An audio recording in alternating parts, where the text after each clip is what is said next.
I'm catching a lot of heat at the Jimmy Dore show, which I'll take it, for calling out the corporate Democrats. People keep telling me, hey, quit criticizing the corporate Democrats.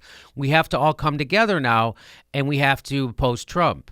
Yeah, except I don't know if you understand, the corporate Democrats don't oppose Trump. They don't oppose the horrible crap they want to do. They like doing it. That's why we got Trump. Get it? 2 wars into 7. Endless bailouts for the banks, none for the homeowner. Richest country in the world, half the people are poor. Richest country in the world, we have a system that renders half of its residents poor. That's America right now. That's why you got Trump. So, and it's the money in politics. It's when the Democrats under Bill Clinton and Al Gore decided to get in bed with Wall Street, the military-industrial complex, big oil, and pharma. That's when there was no point to the Democratic Party anymore. That's when the Democrats started to do horrible stuff to workers and poor people and black people that only Republicans could dream about. What are you talking about, Jimmy? I'm talking about when Bill Clinton passed NAFTA, screwing over unions at the same time he exploded the prison population, consolidated the median from 50 to 66 companies now. At the same time, they gutted welfare and then repealed the New Deal banking regulations. Holy shit. Plus, he had a secret deal to privatize Social Security. That's stuff that only Democrats could do. And so here's a good quote. At the Constitutional Convention in 1787, the framers devoted themselves to building a system that would be safe from money influence. Quote, if we do not provide against corruption, argued the Virginia delegate George Mason, our government will soon be at an end. If we do not provide against corruption, our government will soon be at an end. Well, it wasn't soon, I guess, but it's at an end now. That's why that's why what's happening is happening. That's why Americans were enthusiastic about electing a black guy with a Muslim name. Because that's how much they knew they needed change. Barack Obama did not give us change. Change on the outside, continuity on the inside, as Cenk Uygur says. He took Bush's defense secretary, put him right in his cabinet, populated his cabinet with Wall Street toadies, took the people who crashed our economy and took their advice. Larry Summers, Rubin, the same people who crashed our economy. They were Geithner.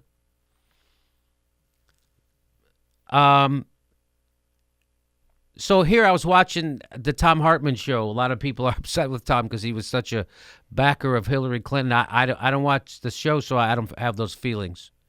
But I like Thom Hartmann, and here he is interviewing Norman Solomon. And Norman, if you don't know, is the real deal, progressive. And here, here. Let's listen. So what they're talking about is the corporate Democrats. Bernie Sanders introduced a bill with Senator Klobuchar to re-import drugs from Canada, and we can get our drugs at the same price Canadians do. He even got Ted Cruz to go along with it. Well, guess what? 12 Democrats screwed him. 12 corporate Democrats screwed not only Bernie Sanders, but the poor sick people in America. You need medications every month? You just got screwed by Democrats. And you wonder why Trump happened. So here's what they're talking about, and let's see what they have to say. Booker, for example, who, from New Jersey, where all the big drug companies are. We just have a minute left. Norman, very quickly, your thoughts on the Democrats who are defecting from this?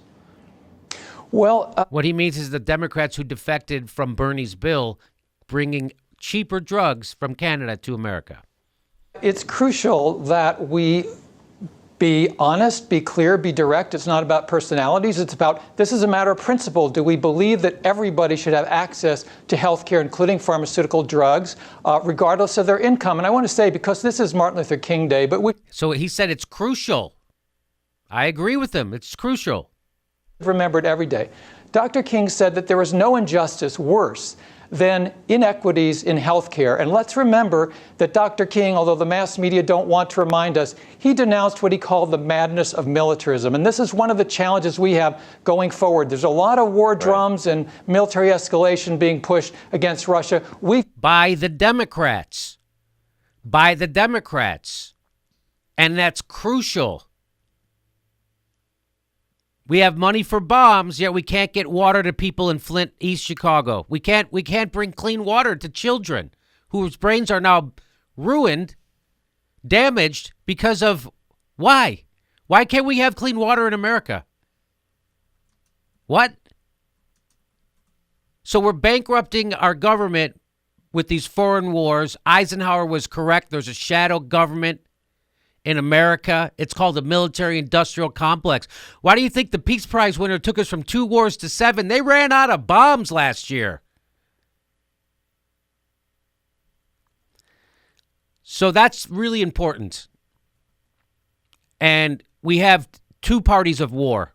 And if you remember at the Democratic National Convention this summer, when Leon Panetta got up to speak, Mr. Warmonger in Chief, the guy who laughed when they asked him, hey, how many shooting wars are we in? And Leon Panetta laughed. I guess I'd have to think about it. Oh, dead people. So funny. That there's now 2 parties for war. We need an anti-war party. All the money we're blowing on wars for absolutely no reason. Well, there's a reason. To be in the spirit of Dr. King and say no more war, no more. I got all that, but I want to get. We're out of time here, and I wanted to get your thoughts on Larry on the Cory Booker thing. So here he is. So now he's from our revolution, Bernie Sanders organization. Here's what he has to say about the Cory Booker thing. I mean, I think Bernie called Cory out and 11 other Democrats in the Senate. I think we all need to call them out. You know, which side are you on? We need to call them out. We need to call them out. That's not me saying it. That's everybody smarter than me saying it. That's Bernie's organization saying it.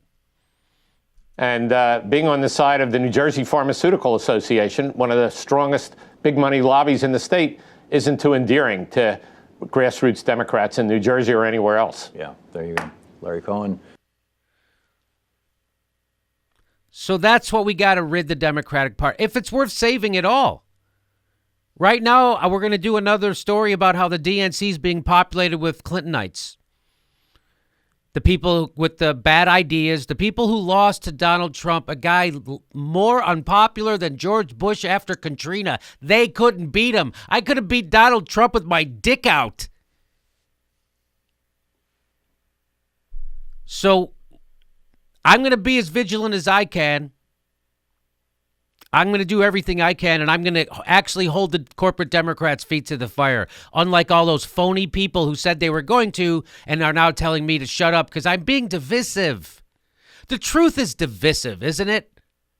The truth is divisive. Goddamn Ted Cruz voted for the fucking bill. And we can't get these corporate Democrats to vote for it?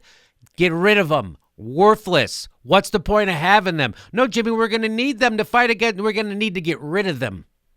Hey, we're doing another live Jimmy Dore show January 30th. That's a Monday night, 8 p.m. in Burbank, California. There's a link for tickets right underneath here. Click on the link. We'll see you January 30th for the next live Jimmy Dore show.